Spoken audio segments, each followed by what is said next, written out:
In the spring of 1944, the world awaits the attack of the Allied forces in Northern Europe, the opening of the much-awaited Second Front. In Italy, an earlier attempt at a second front has halted against fierce German resistance. In Russia, the Germans have fought their last offensive, an attack that crashes to failure at the Battle of Kursk.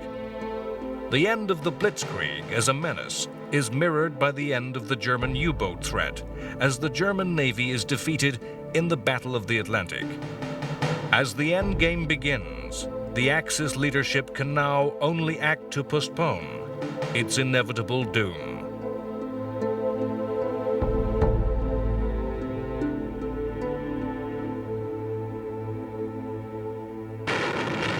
The previous autumn, the Italian advance of the Allies had stopped before the town and hill of Monte Cassino.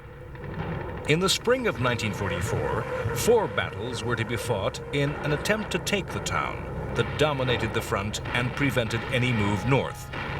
First, U.S. forces were repelled at high cost by the Germans.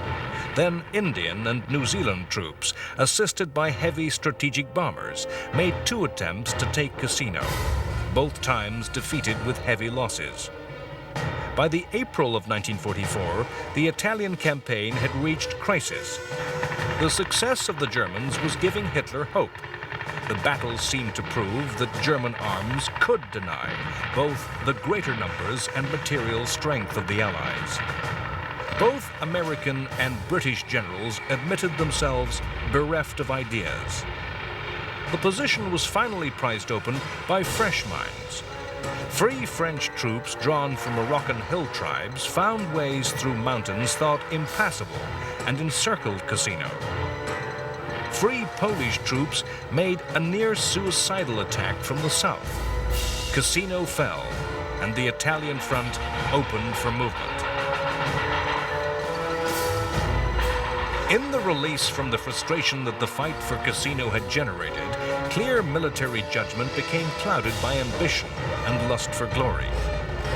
As the Germans retreated from Cassino, American armies could have overtaken and encircled their enemy, perhaps ending the war in Italy.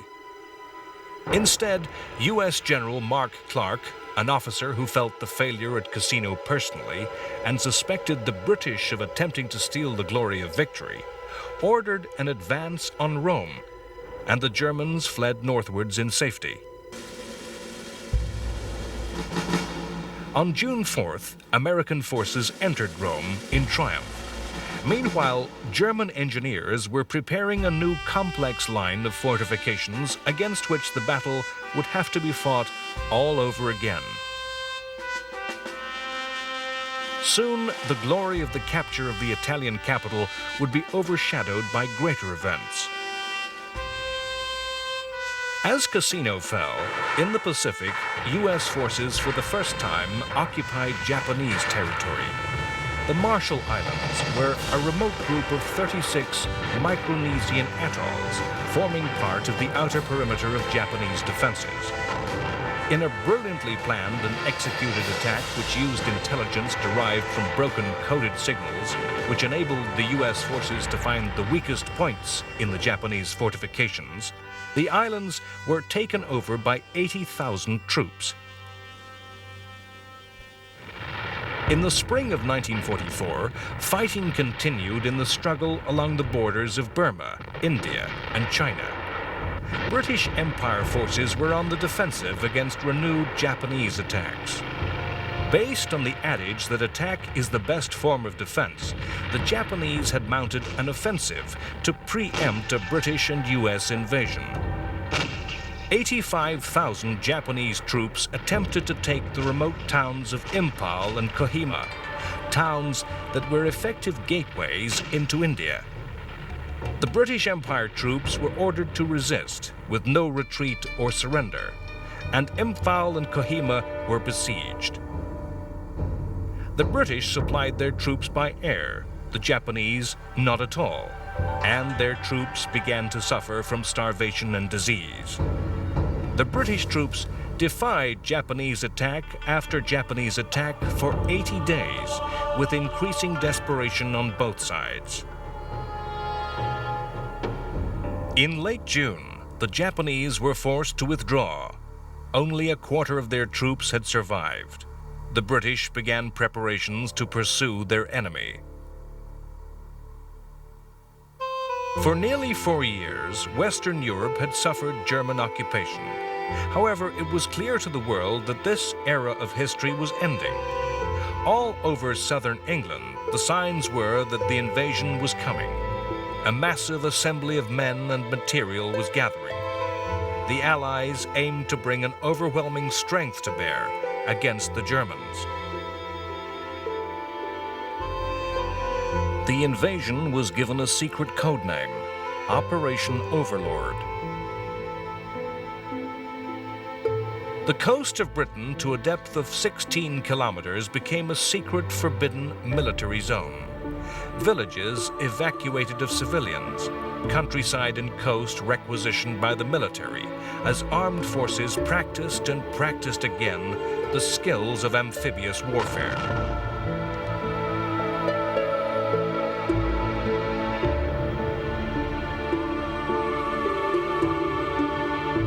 Britain itself was sealed, all foreign travel forbidden. The invasion was the product of lessons learned in many previous operations, where the armies, air forces, and navies of different nations cooperated in detailed, coordinated action.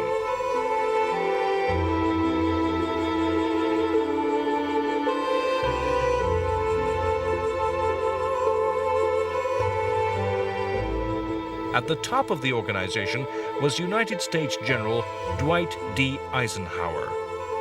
Eisenhower's abilities were political as much as military, making the alliance work in everyday reality. If it is true that every battle is won or lost before it's fought, then the leadership and the staff that Eisenhower assembled is the embodiment of that idea. There was meticulous attention to detail and a refusal to act without the correct preparation and resources for victory. The actual military plans were in the hands of Bernard Montgomery, the master of the set-piece battle, with a fanatical obsession for detail. Eisenhower's diplomacy was crucial in his winning command of both British and American strategic bomber air forces. The Air Force commanders believed their attacks on German industry and cities could win the war on their own, and resisted their planes being used in the support of ground forces. Events would show Eisenhower right. It's hard for us to realize that armies fighting on beaches, fighting their way ashore with specialist equipment, was a new thing.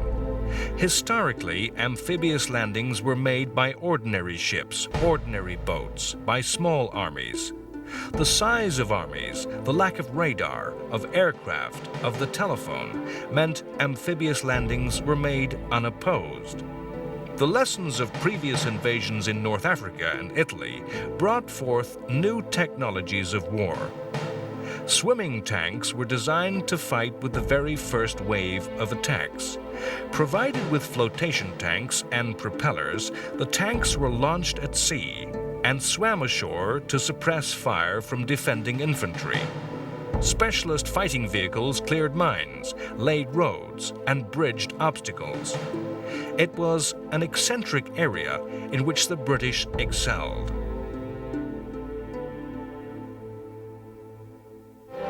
The Allies' preparations and rehearsals, though, could not be hidden. It was not hard for the Germans to guess which beaches could be targeted for landing. It was obvious that the invasion would be mounted within the range of fighter cover from planes flying from England. It was not difficult to determine when time, tide, and weather would be right. Two broad strategic options lay open to the Allies. First, to attack across the English Channel at its narrowest, to land near Calais. This would be an obvious move. Once established, Allied forces would have a short thrust into southern Germany. The alternative would be to attack in Normandy, further to the west. The Allied forces mounted a complex campaign of deception aimed at fooling the Germans into thinking that an invasion was to fall on Calais, when in fact the attack was to be made in Normandy. A phony military formation was created, the 1st U.S. Army Group. This imaginary unit was based opposite Calais. The Germans were able to listen in to signals passed between fictional units. Vast arsenals of weaponry could be spied by German reconnaissance, inflatable tanks, and dummy aircraft. All Germany's spies in Britain had been caught and turned, and were feeding fake intelligence to their spy masters. Air power was central to the success of Overlord. In the Italian campaign at Salerno and Anzio, well-organized German troops had quickly brought up reserves against Allied amphibious landings. The first days and weeks of the invasion would be a race between the two armies to bring reinforcements into action. Air power was crucial to the Allies winning that race, attacking the roads, the railways, and the bridges the German army would use. In April and May 1944, more than 11,000 aircraft of all types flew 200,000 sorties against targets in France. Communications, airfields, military bases, coastal guns, and radar stations. The railway system of northern France was almost entirely destroyed. The air forces were important in the deception, too. 3 times as many bombs were dropped in the east aimed at the Calais region as were dropped near to the true Normandy target. The Luftwaffe was entirely overwhelmed. It had a mere 300 aircraft to match 11,000 of the Allies. The disruption wrought by the Allied air forces was complemented by the actions of the French resistance. The armed resistance, the Maquis, was not strong enough to take on the German army, but through acts of sabotage and diversionary attacks, they disrupted German communications, preventing the rapid reaction that could have halted the invasion on the beaches.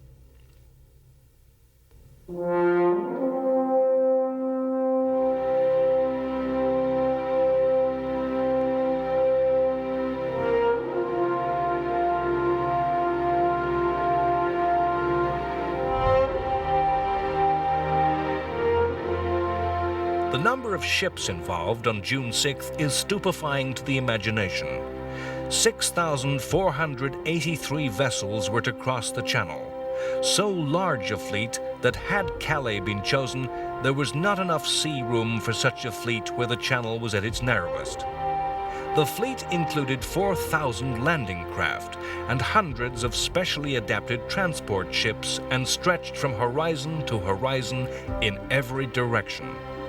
7 battleships, 23 cruisers, and more than 100 destroyers accompanied the troop transports. On D-Day, these ships engaged the German coastal guns. Germany had but 4 destroyers and 39 motor torpedo boats. Germany's plans to resist invasion were no less detailed. Allied troops were to be met on the beaches by a formidable line of bunkers and coastal guns, the Atlantic Wall. The defenses were organized by Erwin Rommel. He intended any invader to be pinned down on the landing beaches by what were called the static divisions manning the forts, and then hit by a mobile reserve of panzer forces held inland. The Germans stripped the French Maginot Line to build the Atlantic Wall. They laid millions of mines and devised cunning traps and obstacles for landing craft and tanks. The destruction of the coastal defenses by the warships needed daylight. The landing craft needed low water early in the morning, and the airborne attacks to be made at night needed the full moon. This narrowed the date for D-Day to the 5th, 6th, or 7th of June. Bad weather on the 5th caused the attack to be put back 24 hours. The first forces to land in France did not storm ashore from landing craft.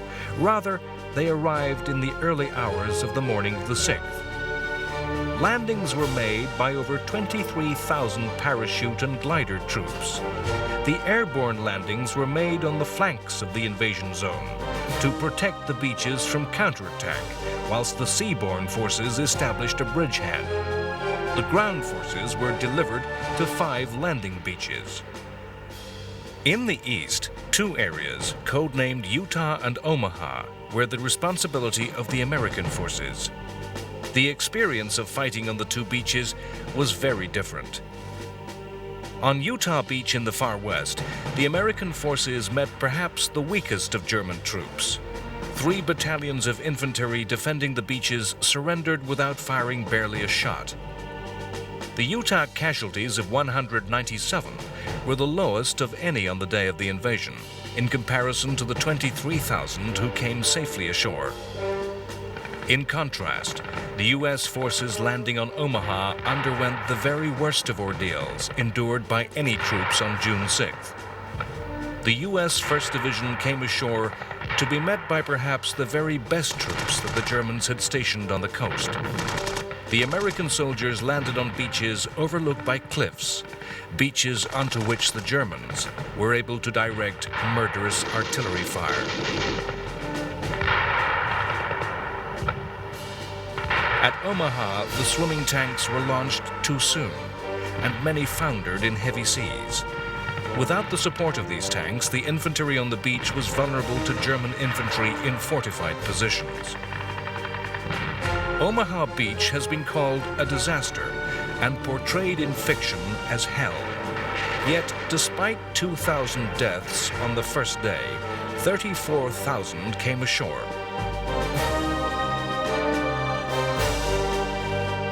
British forces attacked to the east on beaches codenamed Gold and Sword. On Juno Beach, the invaders were Canadian. On all 3 landing zones, the German defenders were not the best and were thinly spread. On Sword and Juno, the landings were made easily against little opposition. Before midday on June 6th, the troops were able to join up with the airborne forces, dropped in the rear of the Germans. Overlord was a complex operation, dependent upon every element playing its part. On Gold Beach, a failure of the naval bombardment to suppress all German fortifications and the swimming tanks becoming separated from the infantry meant that the British took heavy casualties. Nevertheless, the story of other beaches was repeated, and despite losses, the invaders were able to land and penetrate into the countryside. An important lesson of the fighting in Italy was the need to maintain a safe and plentiful line of supply. The Allies needed to bring supplies and reinforcements ashore faster than the Germans could move the same overland by road and rail. The Overlord plan involved capturing the French port of Cherbourg, but 2 technologies were developed that enabled the Allies to have a secure supply. Allied civil engineering became as inventive as any work in radar or electronics. A floating harbor system was built out of concrete, codenamed Mulberry and weighing 1.5 million tons. The harbors were floated across the channel in parts and then sunk into place to provide an instant port. Later in the campaign, a flexible oil supply pipe was laid under the sea to deliver a constant flow of fuel. In the 3 weeks following the invasion, the Allies moved more than 800,000 troops across the channel. They joined all the beachheads together and captured the port of Cherbourg. Yet the invasion fell behind schedule.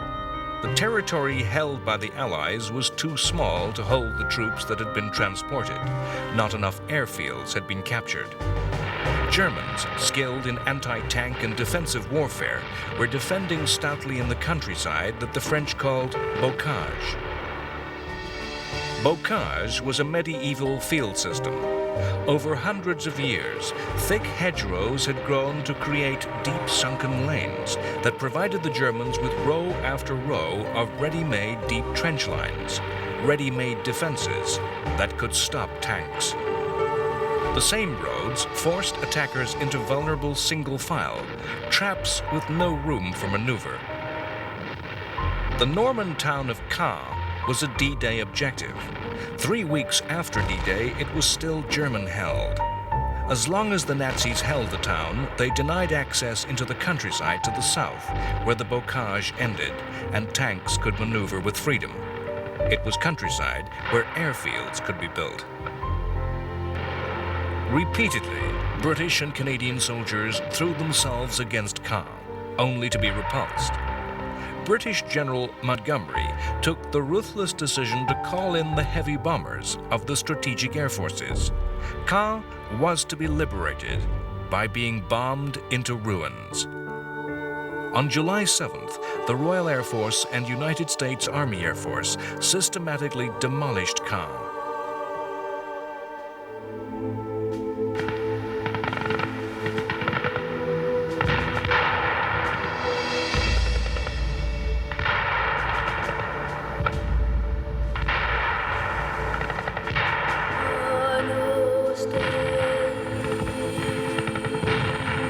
In the next week, the British and American armies fought a series of fierce battles as they pushed the perimeter of the beachhead ever south.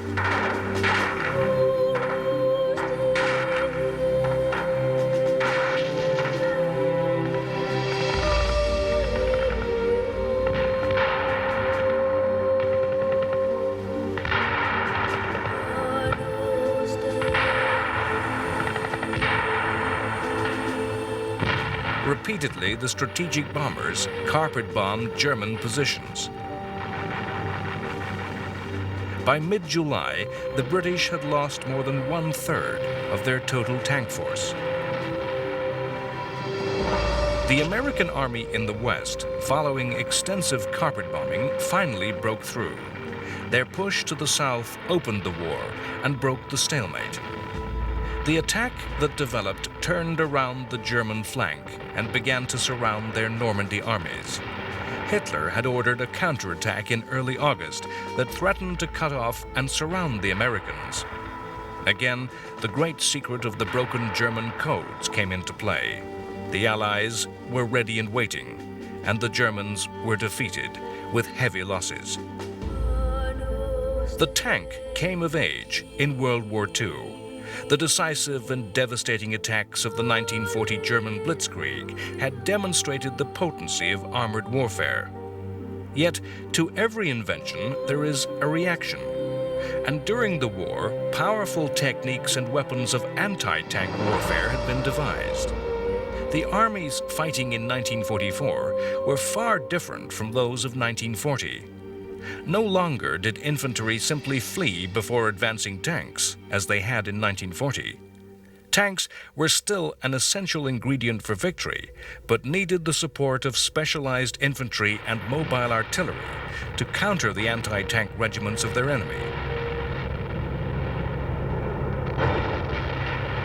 The Allies rolled the Germans into an ever tighter pocket around the French town of Falaise.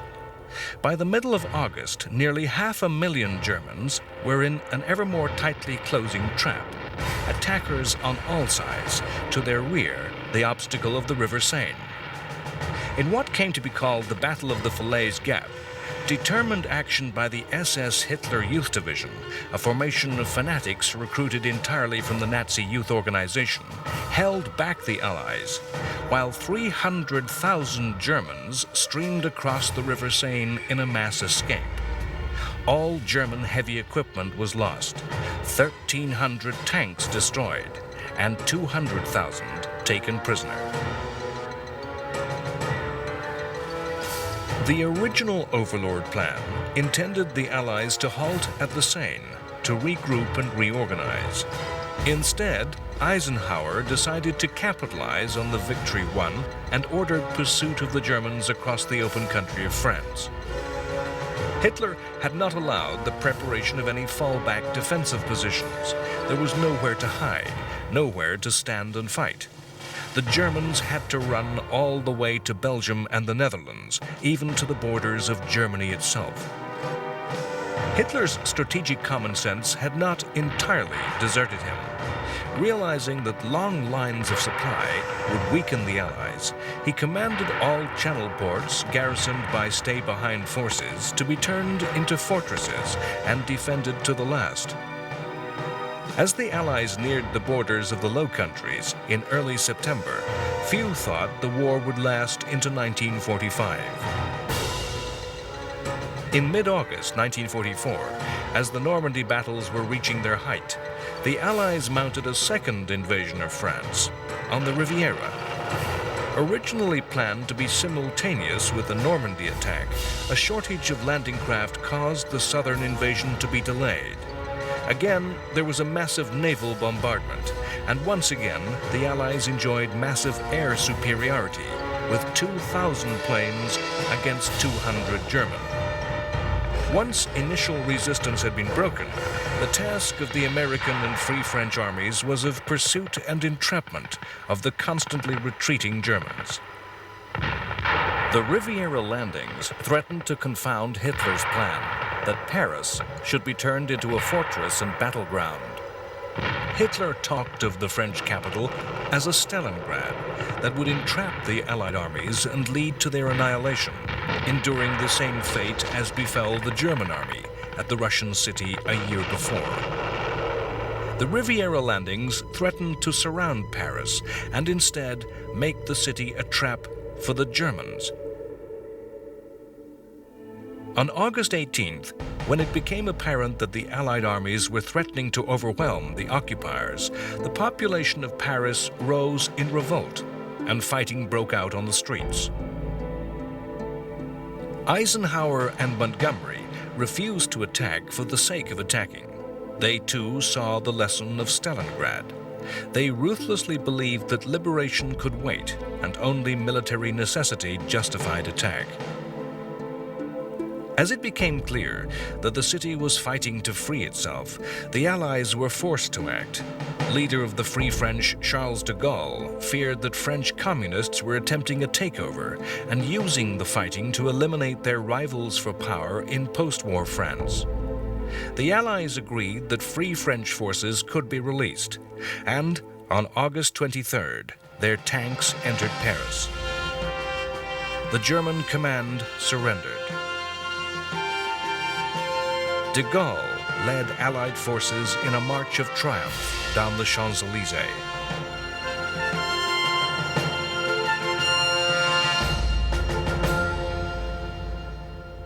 In the complicated timeline of World War II, it's possible that the smallest of human actions might have ended the war and saved many hundreds of thousands of lives.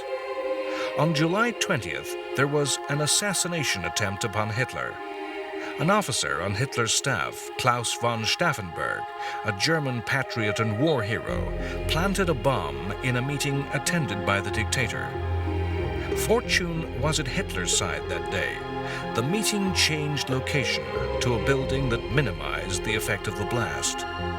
Another officer, just wanting to get a closer look at a map, moved the bomb behind a heavy table. Hitler had moved from his usual place in the room. Though 3 died, Hitler survived unhurt and came to believe that his survival was the portent of a greater historical destiny. The group of soldiers and civil servants that had hatched the plot were arrested and sadistically executed. The plotters included Erwin Rommel, who was told to commit suicide or his family would be sent to concentration camps. So the war continued, and Hitler came to believe in miracles.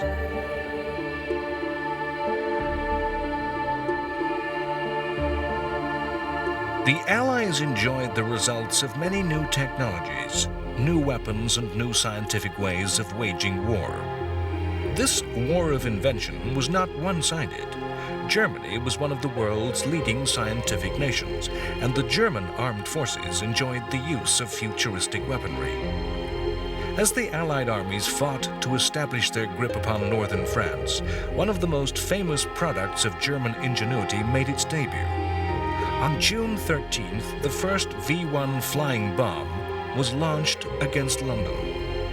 The V1 was the prototype cruise missile, a pilotless jet aircraft with automatic guidance that was both ground and air-launched. In the next 2 weeks, nearly 2,500 of these missiles were fired. The flying bombs brought the return of terror to London, worse than the conventional air raid, as attacks were constant. There was no warning, no all clear, no release of tension.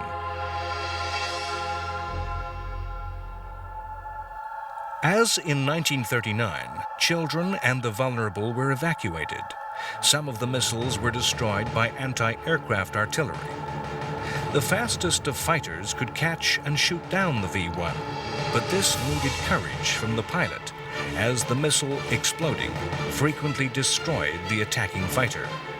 Some Spitfire pilots developed a daring technique of flying alongside the V1, wing to wing, and then placing a wing beneath that of the V1, tipping the missile into a tumbling dive.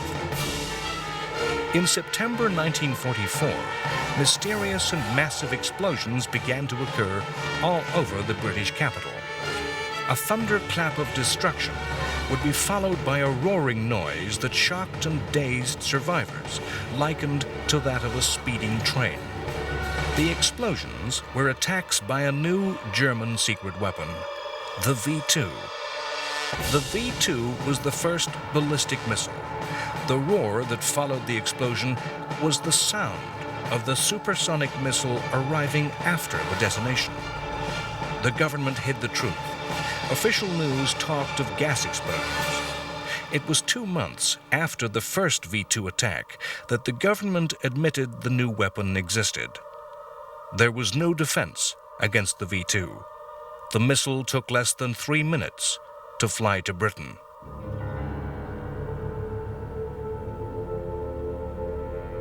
In the Pacific, the gradual process of erosion, of driving back the Japanese island by island, continued. In June 1944, yet more amphibious assaults began, this time in the Marianas Islands. The islands were important to both attacker and defender. The first target, Saipan, was an important Japanese base and within strategic bomber range of the Japanese home islands. The second U.S. objective, Guam, held important supplies of fresh water and was the best natural harbor in the Western Pacific. Guam would also be a base for bomber attacks on Japan and a starting point for attacks to recover the Philippine Islands. As so often in these invasions of Pacific islands, the battle on land was preceded by a naval battle. The Battle of the Philippine Sea turned into the largest carrier battle of the war. The Japanese were outnumbered in nearly every aspect. The Americans had more than twice the aircraft, had 7 major carriers to Japan's 5, 8 light carriers to Japan's 4. Disparity in quantity was matched by difference in quality. After earlier battles, Japanese crews and pilots never regained the level of training and prowess they had enjoyed earlier in the war, and came to be surpassed in skill by the Americans. The quality of American radar and intelligence was also superior. A great air battle was fought, in which the Americans enjoyed such superiority that the fighting came to be called the Great Marianas Turkey Shoot. The Japanese lost nearly 2/3 of their planes. 2 Japanese carriers were lost, 1 to air attack, 1 to a U.S. submarine. With the naval threat destroyed, U.S. Marines had to fight a stern battle to take Saipan. 4,000 Marine casualties were sustained in the first 2 days. An invasion planned to last 3 days stretched to 3 weeks. The terrain of Saipan meant that the U.S. soldiers were forced to make repeated frontal assaults against dug-in Japanese. The defenders fought with fanatical determination. In July, a mass suicide attack by the Japanese saw more than 4,000 Japanese troops killed in one day. Rather than surrender, many Japanese chose to die by their own hand. The delays caused in the taking of Saipan allowed both defenders and attackers of Guam to make full preparations. The Americans opened the assault with the heaviest air and naval bombardments of the Pacific War.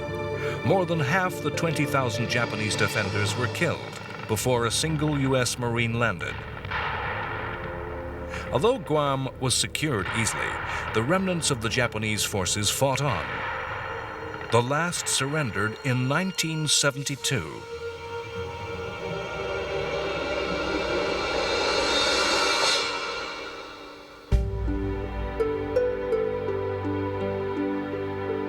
As soon as the Marianas were secure, the U.S. Army Air Force began to turn the islands into bases to attack the Japanese.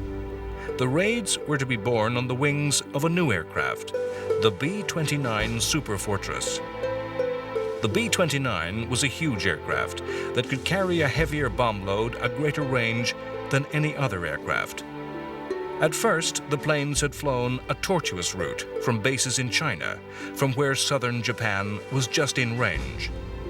From November 1944, the Marianas had been turned into air bases. The first raids had been precision high-level attacks upon the Japanese aircraft industry. The raids were inconclusive. In the coming years, these tactics were to be abandoned in favor of mass area attacks against Japan's wooden cities.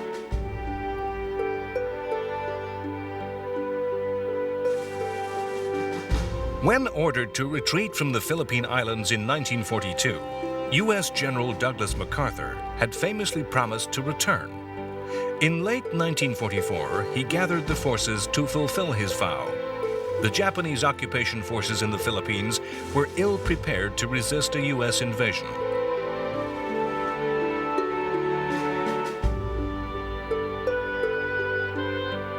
Japan had entered the war in 1941 fully mobilized, with as many men as possible in uniform and industry at near capacity. The United States Navy had imposed a tight blockade around the Japanese islands that severely restricted Japan's capacity to wage war. In contrast, the U.S. Navy enjoyed an embarrassment of riches, able to draw from a well of near-bottomless resources.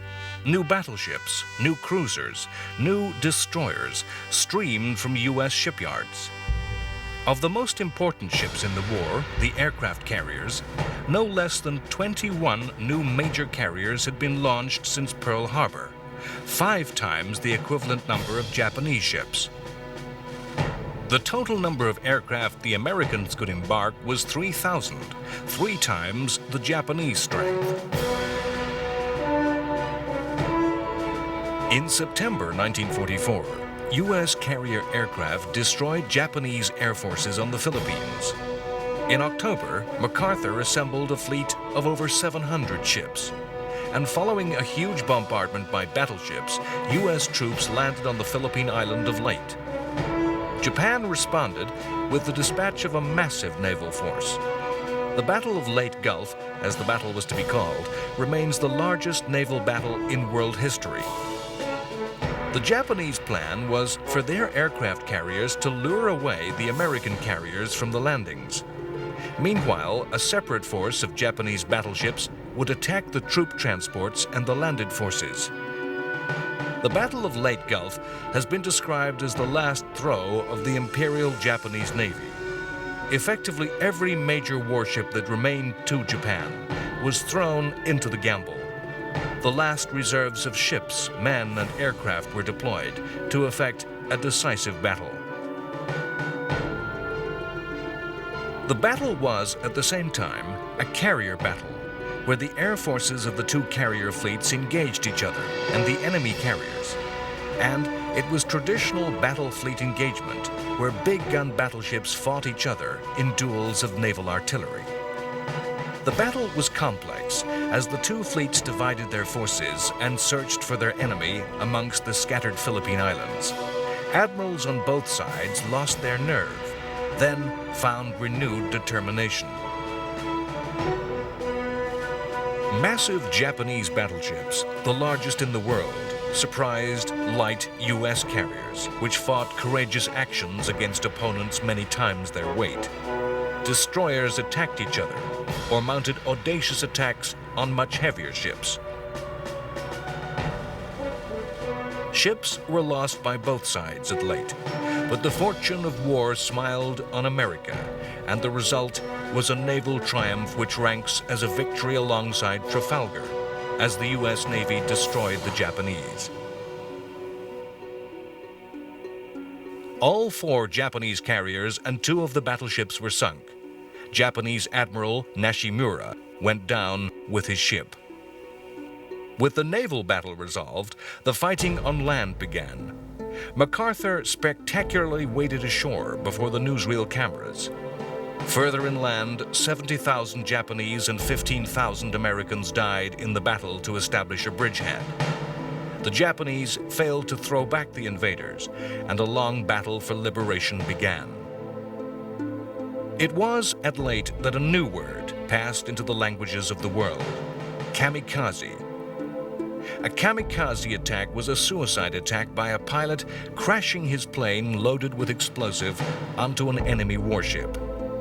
Throughout the war, in rage or fanatical desperation, Japanese aviators had crashed onto their enemies. It was at Leyte that the kamikaze attack became an official tactic. The kamikaze drew on Japanese mythology. The word kamikaze meant divine wind, and referred to a miraculous tempest that suddenly arose to destroy a Chinese invasion fleet approaching the defenseless shores of medieval Japan. Kamikaze attacks were not always by aircraft. Japan was to deploy midget submarines, human-piloted torpedoes, and even small manned rockets in suicide attacks. It was the converted fighter aircraft that were to be the most effective. At Leyte, a U.S. carrier and an Australian cruiser were to be the first victims of the divine wind.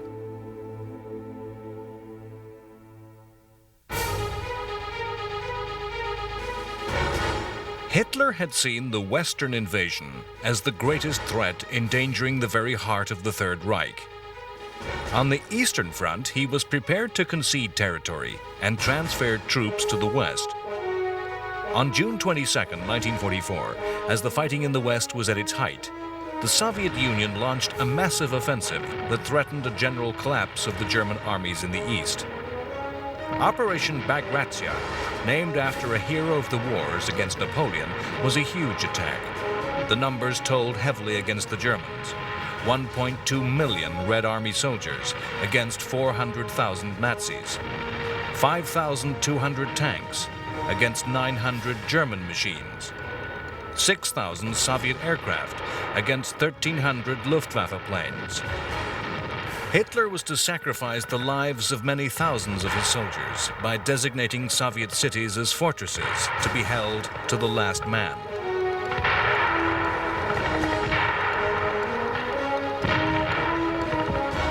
In just 5 weeks, the Russian armies advanced nearly 750 kilometers. By the end of July, the Red Army was 20 kilometers from Poland's capital, Warsaw. As happened at Paris, the population of the Polish capital, with the sound of Russian guns echoing over their city, rose in revolt. The Russians did nothing. They drove attacks to the south, into the Balkans, fighting in Bulgaria, Romania, and Hungary, and north into the Baltic states. Meanwhile, the Germans systematically destroyed Warsaw and killed more than 200,000 Poles. The Russians were already looking forward to the post-war order. The attacks to the north and south, rather than towards Berlin via Warsaw, were aimed at placing those states within the communist orbit. The Germans were allowed to destroy the Poles to create a space that the Soviets would fill. The war aim of the Allies seems at first simple: the destruction of Nazism, the rolling back of Axis conquests, the liberation of enslaved peoples. Already in late 1944, the signs were there to see that the post-war world would not be a place of simple, straightforward certainty. In October 1944, a British army re-entered Greece. The occupation of Greece had crumbled since the capitulation of the Italians in late 1943. Control had passed to the Germans. Italian weapons had fallen into the hands of Greek resistance fighters, including the Greek communist partisans, the Elis. The Germans had resorted to ever more harsh reprisals to maintain their rule. In October, the Germans took the decision to abandon Greece, and the Greek government returned with the help of British troops. The British stepped into a minefield of passionate and violent politics. In December, a demonstration in Athens by Greek communists turned into fighting as they were opposed by supporters of the returned government. In days, the British army was fighting Elis in the streets.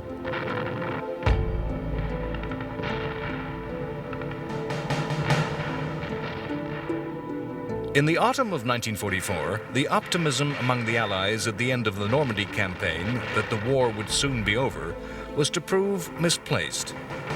The advance across northern France had been so rapid that by early September, the Belgian capital of Brussels had been liberated and the port of Antwerp captured. Supply was crucial to the continuation of the war on into Germany. The capture of a major port facility was a major prize for the Allied armies, but was a prize that was to be squandered. Hitler ordered all Channel ports to be held to the last man. Dunkirk was to hold out to the very end of the war. The capture of Antwerp left a large German force to the west, controlling the approaches to the port, rendering it unusable. The Allies failed to clear those troops, who mined and dominated the river with artillery. The Allies failed to prevent the Germans from gathering their scattered forces and reorganizing. The Allies ignored intelligence that revealed their plan to fight a major battle against the Allied supply lines. No action was taken because of the wave of feverish optimism that the war could be ended quickly. The will of the Allied commanders was focused elsewhere. The distraction was the operation planned by British General Bernard Montgomery to seize a crossing of the River Rhine by airborne attack, drive forward to the captured crossings with armored forces, then invade Germany and end the war before Christmas. This was the famous Arnhem attack, the bridge too far. In mid-September, American airborne forces seized bridges at Nijmegen and Eindhoven, attacks that went smoothly and with success. The British 1st Airborne Division descended upon Arnhem, deep in the Netherlands. The British forces, though, were dropped not near enough to their targets. They landed upon 2 SS Panzer divisions that were re-equipping, and the British plans for the operation were captured. British forces found themselves pinned down, and, under increasing pressure, failed to capture the bridge. The action by ground forces to link up and relieve the paratroopers and glider troops was met by heavy German resistance and ground to a halt. After a week, the British were forced to admit defeat. What troops could be saved were, but 6,000 were taken prisoner and more than 1,000 killed.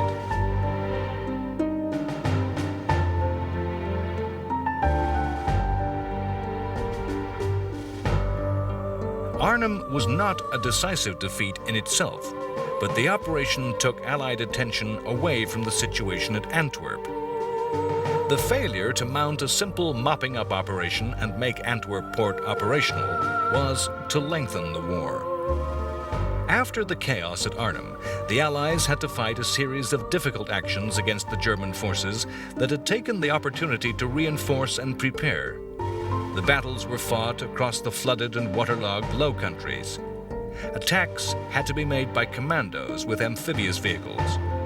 Canadian armies had to make repeated charges across open ground against prepared German artillery, surrounded by dense infantry defenses.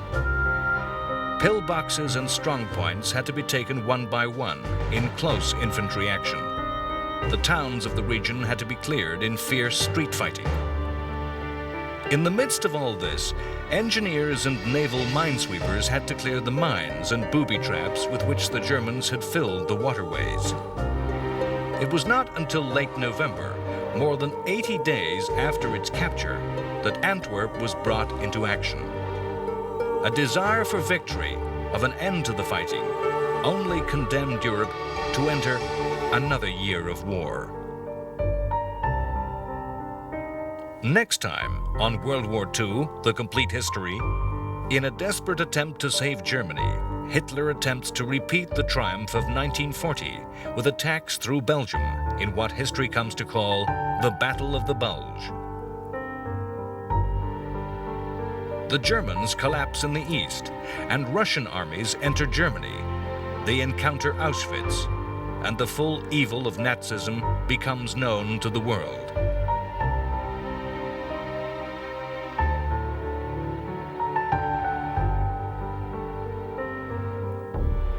The last act of a dying Franklin Roosevelt is